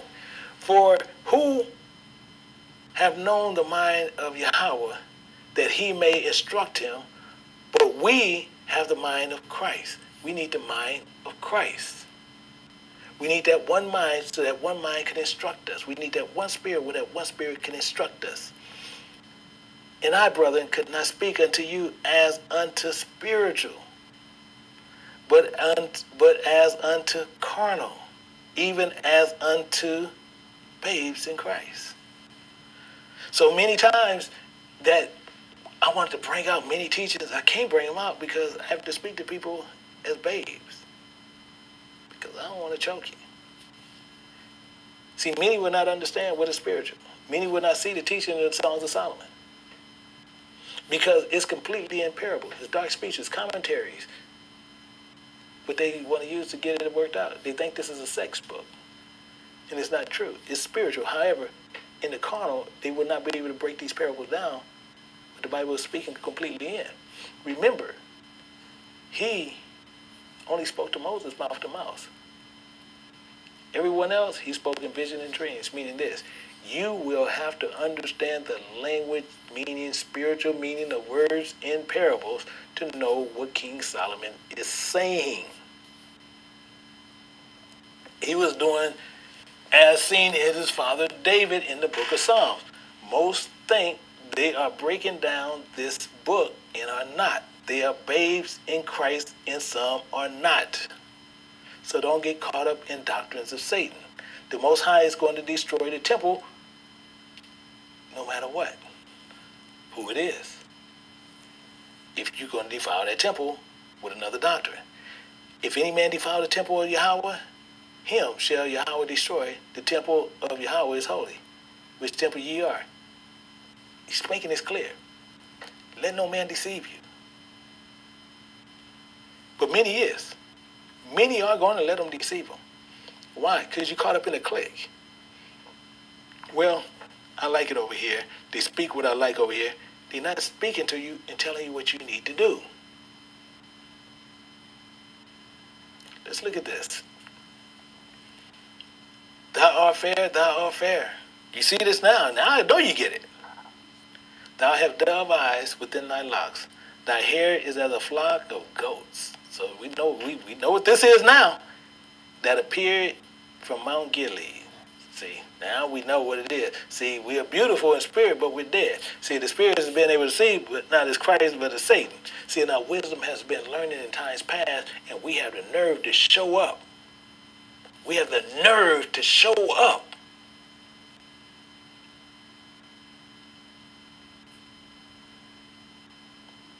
To him. and didn't do nothing that he commanded us to do. And we want to show up to him clean at Mount Gilead. We want to show up there clean. And we can't do that. This is the problem. Because not everyone that saith unto me, Lord, Lord, shall enter into the kingdom of heaven, but he that doeth the will of my Father, which is in heaven. See, we're going to show up like that. But our hair is the hair of the goats. Got the spiritual eyes. We look good, but our mind is not right. We didn't do what we were supposed to do. We wasn't doing what we were supposed to do. No, we're going to do this and we're going to do this way. He's going to be pleased with it. He's telling you exactly what he wants done in his book. He even tells you in Isaiah 34:16, seek ye out of the book, singular. And they telling you, well, you need all these other books to do your study. No, you don't. Why are they lying? They letting you know, they telling you, you need many books because they saying, he ain't sent me, but this is how I get it. That's what they telling you. Many will say to me in that day, Lord, Lord, have we not prophesied in thy name? And in thy name cast out devils? And in thy name done many wonderful works? See, many going to say this. Have not we cast out devils? Have not we celebrated Christmas and changed it to your name?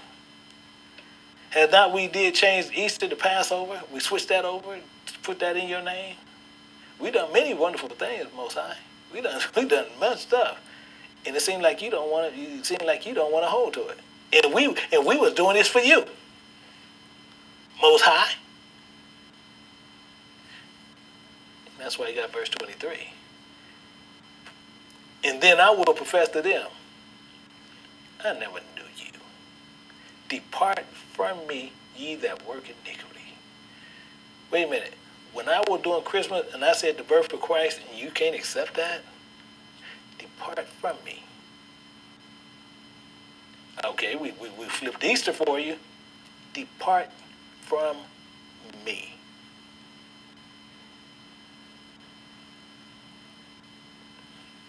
Because he said, I'm going to send this man and I'm going to command him and I'm going to put my words in his mouth and command him what he should say in my name. And what did he say? If you love me, keep my commandments. If you love me, keep my commandments. I didn't ask you what you can do for me. I'm telling you what you to do for me. So again, let no man deceive you by any means. And that day shall not come except there come a falling away first, and that the man should of sin be revealed, the son of perdition. So your very life depends on this. Solomon was giving you straight scripture the entire time, all parables. And we need to understand what this meant. Behold, thou art fair, my love, behold, thou art fair. But he will break you off. Thou hast dove eyes within thy locks. See, you have the dove eyes, you have the spirit. However, thy hair is as a flock of goats that appear on Mount Gilead. See, don't let your beauty become slain. Don't let yourself become fallen. See, because he says, thy beauty of Israel is slain upon the high places. How art the mighty fallen?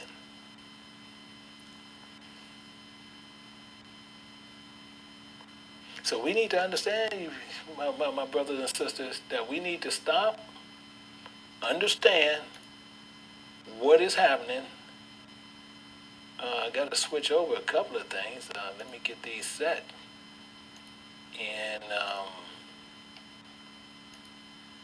we need to understand what is happening here, and really understand that many of us is going to get ourselves in a lot of trouble by holding on to doctrine that is not there. So with that, I want to take a few questions, and then I'm going to go off because I actually have another teaching. It actually starts at 11 o'clock Pacific time, which we're going to be dealing with why the King James Bible shows the way with the Bible names. So if you guys can, join back with me actually in less than an hour.